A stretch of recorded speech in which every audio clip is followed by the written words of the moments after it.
Hi everyone, welcome to this week's reading assembly. We've got a great reading assembly this week. It's based on the book Greta and the Giants. Quick message from me. I spoke to a couple of parents this week about reading awards.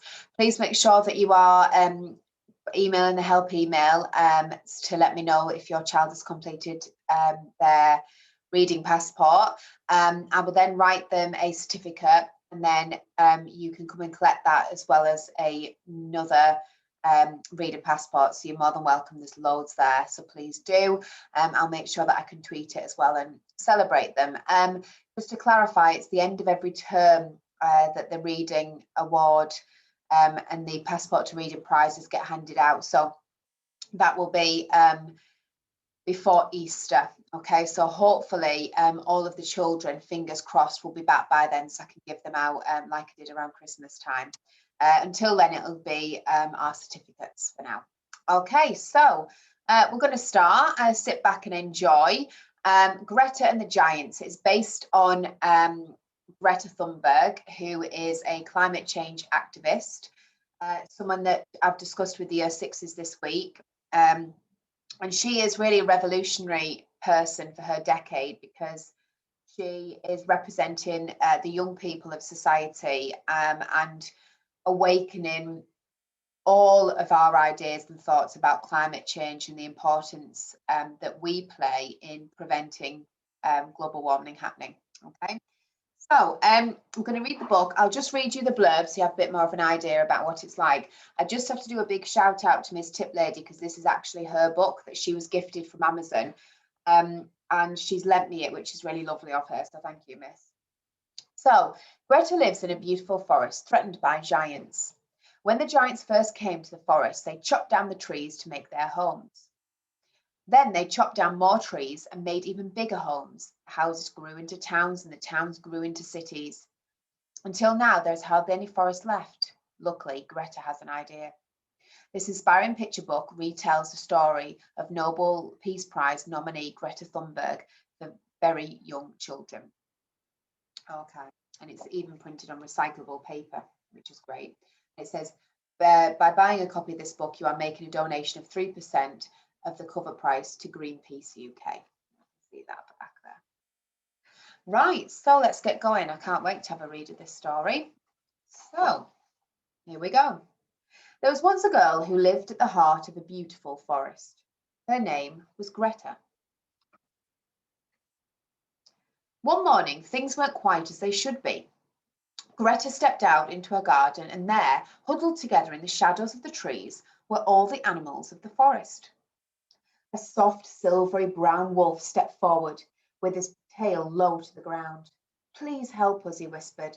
"The forest is broken and we don't know where to go. The giants are ruining our home."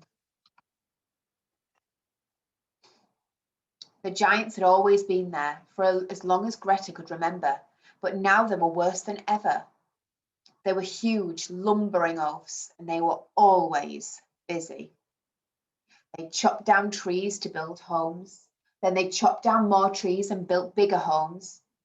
The houses grew into towns and the towns grew into cities. They built factories and shops and cars and planes. They worked all day and all night until eventually there was hardly any forest left. But the greedy giants had forgotten how wonderful the forest was. They didn't see all the little birds and the bugs and the butterflies and bears that trembled in the shadows. And no one told them to stop because everyone was so scared of them. Except Greta. "Will you help us?" asked the wolf. Greta looked around her. The animals looked tired and sad. She had to help them, but how? Then Greta had an idea. The next morning, Greta went to the middle of the forest and waited for the giants to come.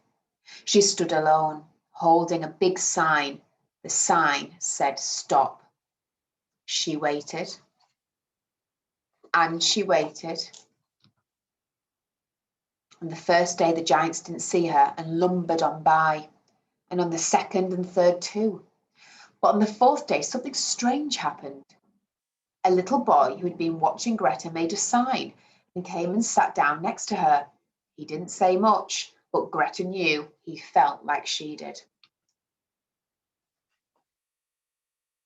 Soon more people and animals saw what they were doing and joined in too. So you've got signs like "We live here," "Save our forest," "Help," "Our home is on fire," "We love our home," "Help," "Stop," "Action now."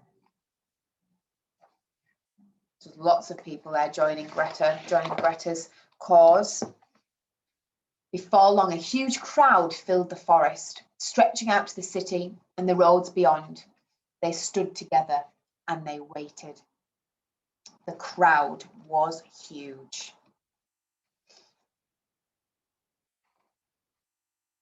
And the giants were stopped in their tracks. "Please stop," Greta cried. "Your greedy behaviour is spoiling our home.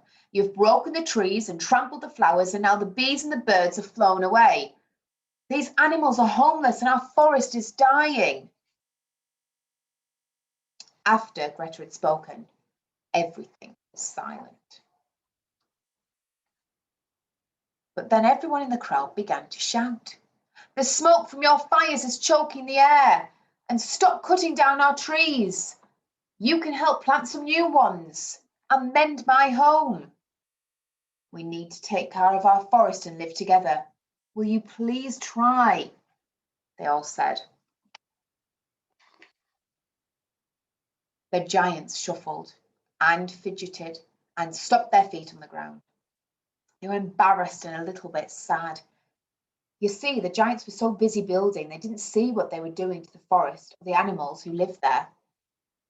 The giants felt terrible. "We're sorry," they said, and they promised to try harder. So from that day on, the greedy giants weren't so greedy. They slowed down and learned to sit quietly. They stopped working all the time and instead took up new hobbies. They stopped chopping down trees and learnt all about gardening and living in the forest. They cooked, repaired, tidied, and shared. Before long, the forest became more beautiful than they could ever have imagined. That's lovely, isn't it? You can see there that the forest now is sort of taking over the city, isn't it? It's all merging in together so they can live alongside each other very peacefully. Okay. Now that is the end of the story, but there's a tiny little snippet at the back that I just want to read you about Greta. The story is inspired by a real girl called Greta Thunberg. When Greta was not much older than you, she found out about something called climate change. This means the world is getting hotter and hotter, and this is causing a lot of damage. Scientists all agree that this rising temperature is down to human activity. When we burn coal, oil, and gas, called fossil fuels, something called carbon dioxide is released into the air, and this makes the world warm up. The polar ice is melting, and sea levels are rising. Forests are being chopped down, and animals are left homeless. The Earth is already 1 degree Celsius hotter than it used to be. This has resulted in worse wildfires, storms, floods, and more than 1 million people living near the coast have been forced to leave their homes. If we carry on as we are, things will only get worse. Climate change is the biggest crisis humans have ever faced. Greta knew all of this, and she couldn't understand why no one was doing anything about it. So when she was 15, she went on a strike from school, sitting outside the Swedish government building and holding a sign that said, "Strike for climate." Over time, people stopped to join her, and now her protests encourage children and adults from all over the world to stand up for climate change too. Greta has spoken to politicians from many different countries, and in 2019, she was nominated for the Nobel Peace Prize. And she says, "No one is too small to make a difference." And there you go. There's our brilliant Greta and the Giants book, all about climate change and teaching us that if we let people know and we educate them, then maybe we can all change together. And hopefully that's something that we can all take forward, and especially with our reading sessions every day, that's all based on climate change. And hopefully with this book and with what we've learned from there, we can do little bits ourselves. Okay, everyone. Right. I'll stop that sharing now. I hope that you've enjoyed our reading assembly today. There's going to be one more next week, and then we're going to have a week's break because that is the half term. Okay, so I look forward to seeing you next week, everyone. Bye.